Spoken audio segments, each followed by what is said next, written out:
नमस्कार मंडळी, चला जाऊया मार्केटमध्ये झाडांच्या कुंड्या आणायला। तर इथे बघा मी कुंड्या घेऊन आलेली आहेत। 9-10 कुंड्या मी आणलेल्या आहेत ह्या अशाच।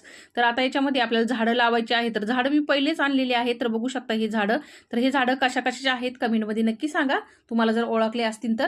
तर इथे मी लागवड करत आहे कुंडीमध्ये झाडांची। तर बघा इथं माती टाकून घेतली, परत खत टाकून घेतलं। आता याच्यामध्ये मला कडीपत्त्याचं झाड लावायचं होतं, तर खत टाकून झाड ठेवून घेतलं, परत त्याच्यावरती माती टाकली आणि परत खत टाकलं। कडीपत्त्याचं झाड असावा गॅलरीमध्ये, कारण की कसं आहे ना, भाजी बनवायला गेलं तर पटकन आपल्याला तोडून आणता येतो। आणि हे खत आहे ना मंडळी, जरूर टाका, खताने चांगली झाडाची ग्रोथ होती आणि हिरवेगार झाडं राहतात, व्यवस्थित सुकत नाही हे बिलकुलही। तर इथे बघा अशा प्रकारे मी सर्व झाडं लावून घेतलेली आहेत। थोडीशी माती कमी पडलेली आहे, ती नंतर मी टाकणार आहे कुंडीमध्ये आणून 2-3 कुंड्यामध्ये माती कमी पडलेली आहे। तर आता हे गॅलरीमध्ये ठेवून घेते। तर इथे बघा गॅलरीमध्ये ठेवून घेतलेली आहे। तर मंडळी कसे वाटले झाडं कमेंटमध्ये नक्की सांगा। भेटूया पुढच्या व्हिडिओमध्ये। धन्यवाद।